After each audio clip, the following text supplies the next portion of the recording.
Father, as we trace Daniel's prophecy from generation to generation, the names of these rulers change, but their ambition for power and money remains constant.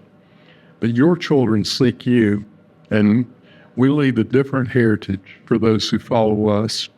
Your word says in Psalm 145, verse 4, that one generation shall praise your works to the next generation and declare your mighty acts.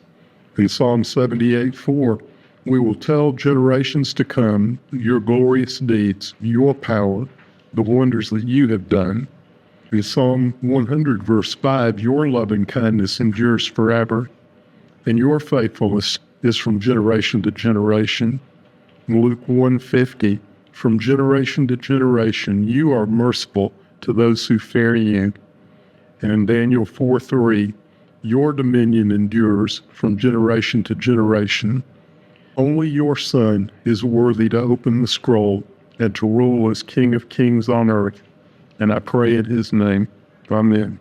Last week, we focused on Alexander the Great and how his empire is divided into 4 different sections, 4 weaker regions after his death. And 2 of those, Egypt and Syria, bickered with each other until finally the Egyptian princes married the king of Syria. But that did not end well, as we saw last week. So today we're moving forward with 2 more kings, and those are listed at the top there: Ptolemy, Euergetes, and Seleucus, who was called Callinicus. So I'll read Daniel 11 and verse 7 through 9. From a branch of her roots, and that's referring back to the previous verse 6, Berenice, the one that was murdered, one shall rise in his place, and referring to her father that was also in that verse. Her dad was Ptolemy II. And after those 2 were both murdered, he shall come against the army and enter the fortress of the king of the north. He shall deal with them and shall prevail. He shall also carry off to Egypt their gods, with their metal images, their precious vessels of silver and gold. And for some years he shall refrain from attacking the king of the north. Then the latter shall come into the realm of the king of the south, but shall return to his own land. So a few years later, Egypt has this new king, Ptolemy III, that was called Euergetes, and he started ruling in 246 BC. He invaded Syria, and he defeated this king Seleucus, called Callinicus. Ptolemy III went into the fortress there in Syria, the fortress of Callinicus the king, and he stole the silver and the gold and the idols from that temple.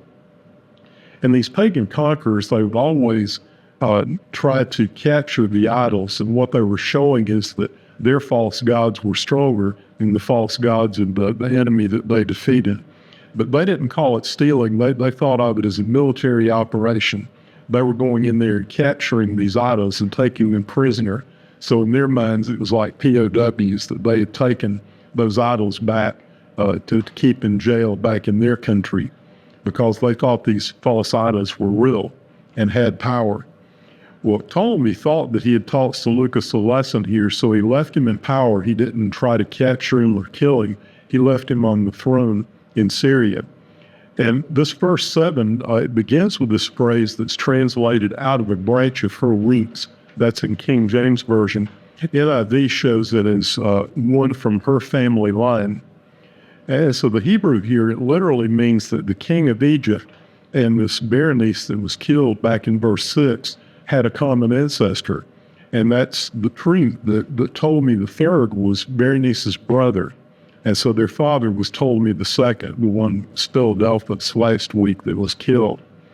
Ptolemy III wanted to avenge the murder of his sister, and he did that by killing Laodice, the one that had killed them. Now, Ptolemy III was on the verge of conquering all of Syria at this point. He was very powerful, but he received an urgent message, and there was an uprising going on back in Egypt. So he knew that he needed to head home quickly.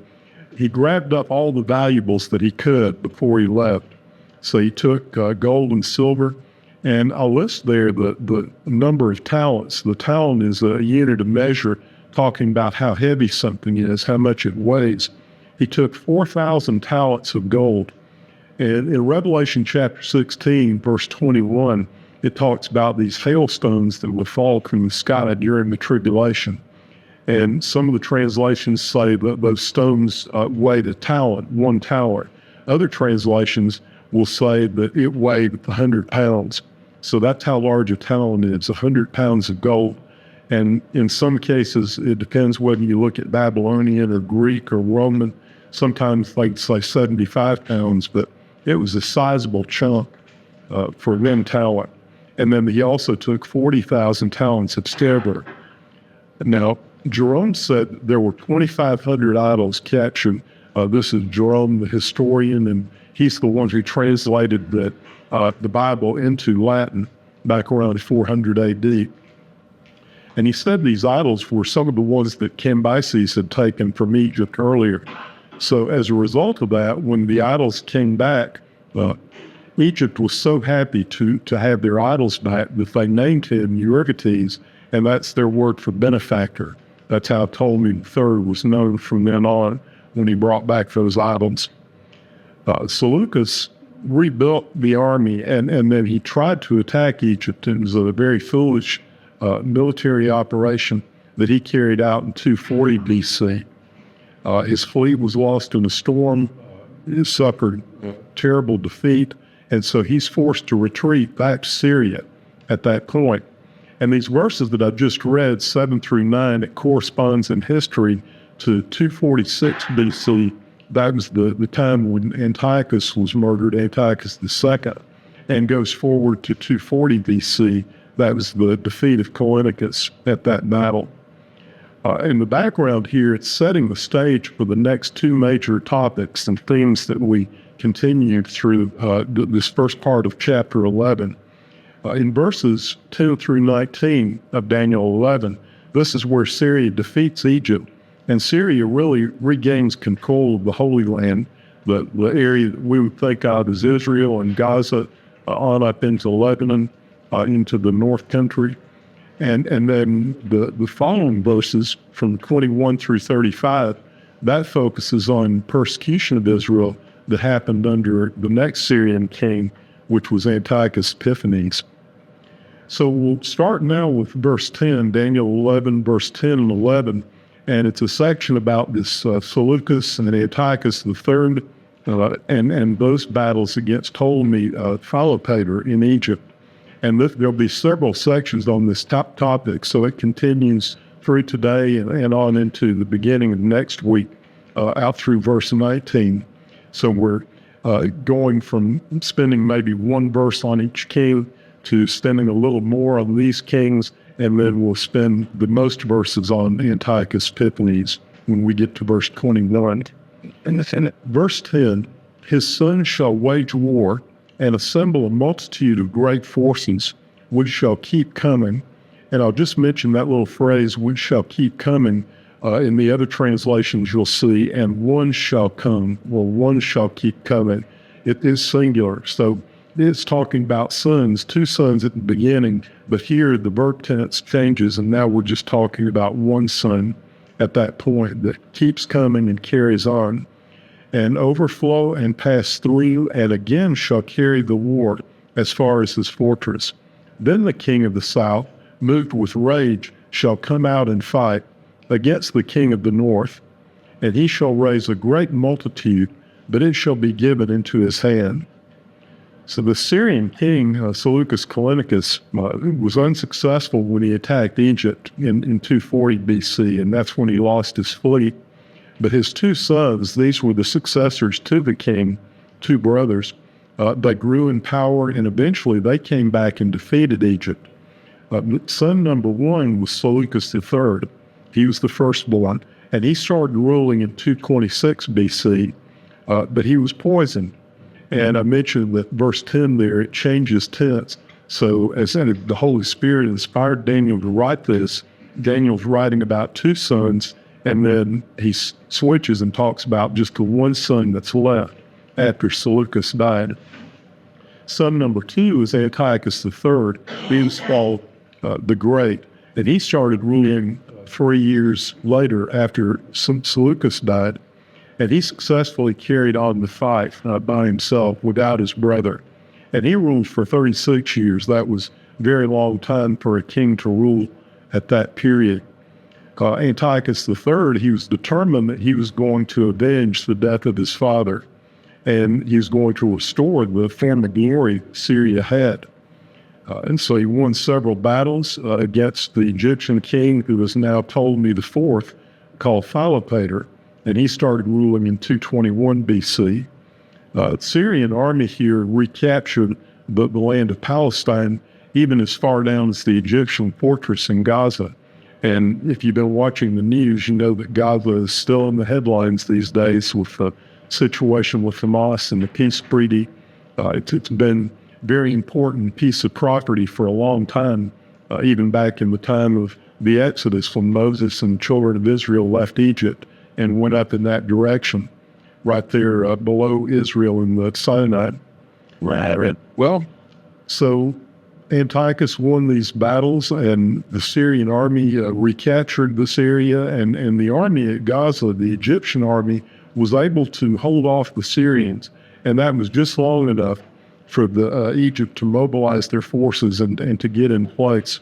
So the Syrians had lost the element of surprise. If they had pressed harder when they first struck, they might have won the victory, but they were slow, and the Egyptians had better supplies. Yeah. So now we turn to the back of the handout, page 96. In verse 11, Egypt lashes back, and they have a massive retaliation. This retaliation was at Raphia, 217 BC, and this is one of the things today with the internet. You can just go in Google and you can say Battle of Raphia, 217 BC, and it'll pop right up and give you all the details about it. It's a well-documented battle in ancient history. But the underdog Egypt won decisively in this battle, and it was really the turning point. There were 10,000 Syrian soldiers that were killed in this battle. And so a peace treaty had to be arranged, and partly because Antiochus had escaped into the desert, so the leader was no longer there. Philopator, Ptolemy, the king of Egypt, was very proud. He was contented with what he had done. He didn't follow through after this crushing victory. So he won a big battle, but then there was no follow through. He had the advantage. He could have pressed on. He could have conquered all of Syria at that point and really captured the whole empire. But instead, he went back home. He's just resting on his laurels. He's basking in his glory and admiring his trophies. And he foolishly signs a peace treaty. So looking at it from both sides, Syria is in a very weakened condition, so they're not pushing to attack at that point. But Egypt is also, I don't know what to say except lazy, but they just didn't want to press on even though they had the advantage. And so that tended to bring peace because neither side wanted to continue fighting at that point. So now we come to verse 12, and this is verse 12 and 13. When the multitude is taken away, his heart shall be exalted. He shall cast down tens of thousands, but he shall not prevail. For the king of the north shall again raise a multitude greater than the first, and after some years he shall come on with a great army and abundant supply. So before Philopator returns to Egypt, he went through Jerusalem and he profaned the temple there. He demanded to enter the Holy of Holies. And you remember that that's a very special place in the Jewish temple. There was only one person that was allowed to go into that area, and that was the high priest. And even the high priest was only allowed to go in one day out of the year, on the Day of Atonement.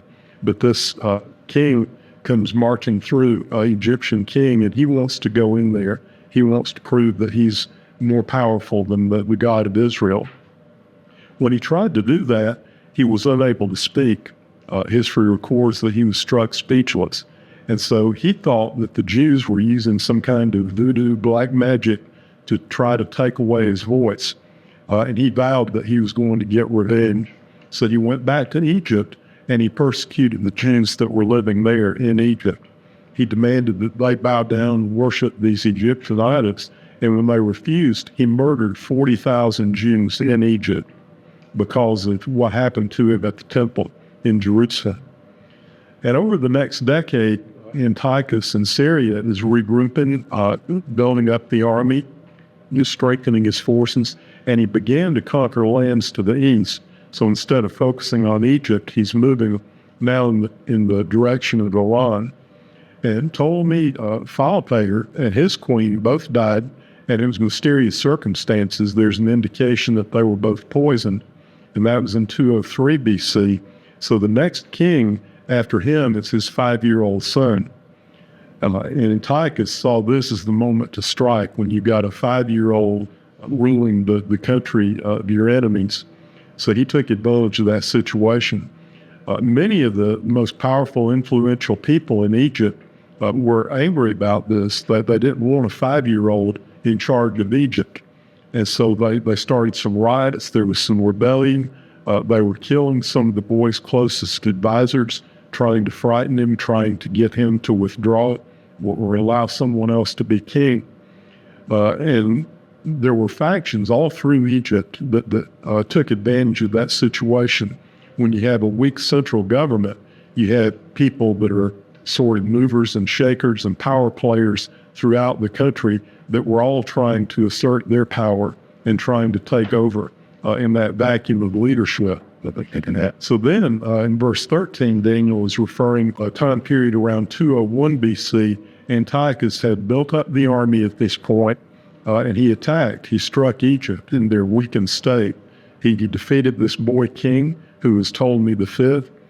And verse 14 that we'll read in just a moment has a phrase that talks about your own people. And so Daniel's people are the Jews. And these Jews believed that Antiochus would win, but they said, he's much stronger now. He's got a big army. You've got a 5-year-old boy as our king.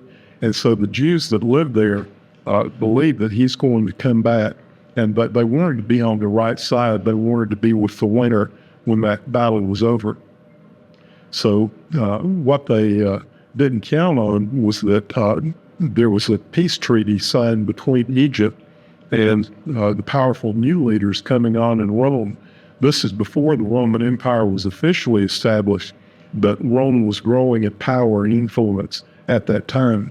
So they wanted to be aligned with Rome. And a lot of the Jews living in Egypt at that time joined forces with the Syrian army. So they're attacking Egypt from within. And the Jews really had no idea that would cause tremendous harm to the Jewish people in just a short while. And that marked the end of the Egyptian rule over Palestine. Syria was really dominant. They controlled that region until the Roman Empire came along. And the official start for the Roman Empire was 27 BC. So just before the birth of Jesus, the Romans really took control over the Syrians and the Greek Empire. And finally today, we'll finish up in verse 14 and read 14 and 15. In those times, many shall rise against the king of the south, and the violent among your own people, this is Daniel's people, the Jews, shall lift themselves up in order to fulfill the vision, but they shall fail. Then the king of the north shall come and throw up siege works and take a well-fortified city, and the forces of the south shall not stand, or even his best troops, for there shall be no strength to stand. So when it talks about in order to fulfill the vision, the fulfillment is referring back to the vision in Daniel chapter 8 and chapter 9, where we talked about that transition from the ram to the goat, where you have the clash between these armies. And the violent men among your own people, the Jews, they were the ones who supported the Syrian king Antiochus. Boy King Ptolemy asked for the Romans to help, and they sent Scopas with his army, but he was not able to defeat Antiochus, so Scopas fled. And in verse 15, this is where Antiochus captured Sidon. That was in 198 BC. Syria is now occupying all the territory up through Palestine, from Gaza, all the way up to Lebanon. Tyre and Sidon were coastal cities, south of the Mediterranean there, what we call Lebanon today. And Sidon was known as the city with the most fences. It was highly fortified, had a strong wall around the city. And the best troops were these Egyptian leaders, Europus, Menecles, and Demoinus. When it talks about siege works, they're throwing up siege works is when a army attacks a fortified city and you've got this wall all around. It doesn't do any good to shoot cannonballs at the wall because they just bounce off. So what they would do is similar to when they're working on a building and they put up scaffolding, they would build platforms, they would build towers up the outside of that wall so they were able to get a vantage point looking down into the city. And then they were able to shoot their weapons and throw things over the wall and so forth from that high tower. So those were the siege work being set up just outside the walls, the siding. And they tried unsuccessfully to rescue the general. General Scopas was under siege there at Sidon. So finally, Antiochus starved out the Egyptians and sent their soldiers home naked. So they had to walk home from Lebanon all the way down through the coast of Israel, through Gaza, into Egypt, with no uniforms, no backpacks, just naked. That was part of his judgment. Next week, we'll see how Rome, the Roman Empire, begins to enter the spotlight here. So they're helping Egypt during the Syrian attacks. Syria was weakened. And there was a spy involved in that. The spy weakened them from within. And the Syrian king was furious about that. So he tried to conquer all of that territory.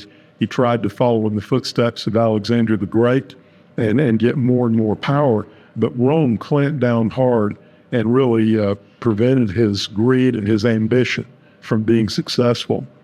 And this led to more murders, and it set the stage for these persecutions that we'll see where Antiochus Epiphanes takes out his anger on the Jewish people. And that led to Hanukkah. So I hope to see you next time.